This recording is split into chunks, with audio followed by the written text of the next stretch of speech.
In his inaugural address, President Biden spoke about his desire to unify. He said this, "Today, on this January day, my whole soul is this, bringing America together, uniting our people and uniting our nation," end quote. Admirable words, Mr. President, but words have to be met with action. And right now, we're not seeing much of an attempt to unify from the President or his party. In fact, we're seeing pretty much the opposite. Democrats have made it very clear that they are determined to pass another COVID bill on a purely partisan basis, which is particularly disappointing because up until now, COVID relief has been a bipartisan process. That's right, Mr. President. To date, Congress has passed five COVID relief bills. Every single one of those bills was overwhelmingly bipartisan. And I might add, last year, Mr. President, when we were in the majority. Last year, Senate Democrats made it very clear that they thought the minority should have a voice in COVID relief and that any legislation should reflect the thoughts of both parties. The Democrat leader filibustered the CARES Act, our largest COVID relief bill, multiple times until he got a version that he was satisfied with. But now that Democrats are in the majority, apparently they've decided that it's their way or the highway.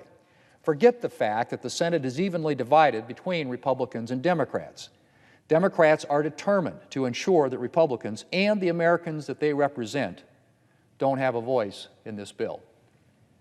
Mr. President, Democrats moved to use reconciliation to force through a purely partisan COVID bill might, and I add might, be understandable if Republicans had made it clear that we oppose doing anything else on COVID.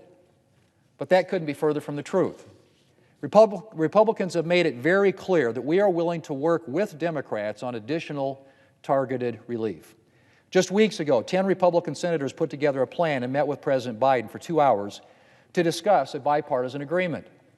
But while the President certainly listened to them graciously, it became quickly clear that their efforts didn't matter. It didn't matter how willing Republicans were to negotiate. Democrats had no intention of reaching an agreement. They wanted to go it alone, and they weren't going to let Republicans stop them.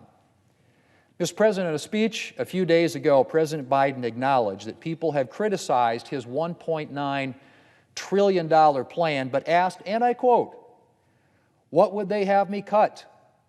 What would they have me leave out?" Well, Mr. President, let me offer a few ideas. For starters, it might be a good idea to cut out the sections of the Democrats' bill that have nothing to do with combating COVID. Democrats are calling this a COVID relief bill, but in actual fact, much of this bill has little to do with the coronavirus. In fact, less than 10% of the bill is directly related to combating COVID. If President Biden wants to know what sections of the bill to cut, I might suggest starting with the bill's minimum wage hike. The Democrat bill would more than double the federal minimum wage at a cost of an estimated 1.4 million jobs, that according to the Congressional Budget Office. That would be problematic enough at a time when we're already dealing with substantial job losses. But it's even worse when you realize that the people most likely to lose their jobs as a result of this hike would be lower-income workers. I would also suggest that the President cut his $86 billion bailout of multi-employer pension plans, which has nothing to do with emergency COVID relief. The President also could consider cutting his $350 billion slush fund for states and localities, which would be used mostly to reward states that shut down their businesses for extended periods and therefore have higher unemployment rates. It's become clear that a majority of states are doing okay financially despite the pandemic.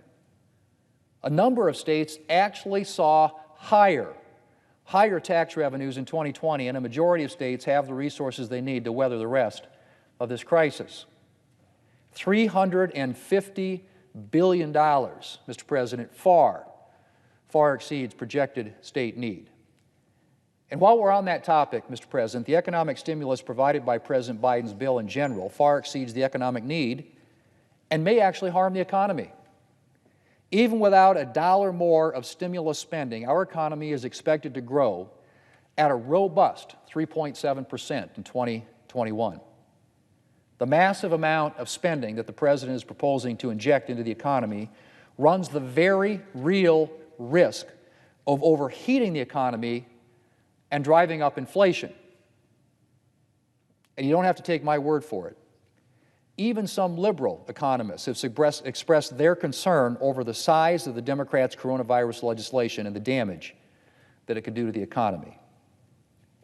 Then, of course, there's the money the bill includes for schools. Now, while children in some places like South Dakota are in school, we need to get all kids back to in-person learning. In-person learning is important for kids' academic, social, and emotional health, and as Republicans have demonstrated, we want to ensure that schools have the resources they need to get back into the classroom safely. Our previous coronavirus bills contained more than $100 billion for education, and I think it's safe to say that every Republican would support additional dollars if needed. But the fact of the matter is, schools still have billions of dollars from previous coronavirus legislation that remains unspent. And the Biden bill would appropriate an additional $129 billion for schools that schools would get, Mr. President, they would get whether or not they get kids back into the classroom. On top of that, most of that money would go to schools beginning next year and stretching all the way to 2028. In other words, long after the pandemic will be over. In fact, if you can believe this, Mr. President, less than 5% of the education spending would occur this year. Ultimately, the Biden bill's school funding ends up looking less like a plan to get our kids back in schools and more like caving in to the teachers' unions. So, Mr. President, if President Biden would like to know what to cut, I'd suggest he start with some of the things that I've highlighted.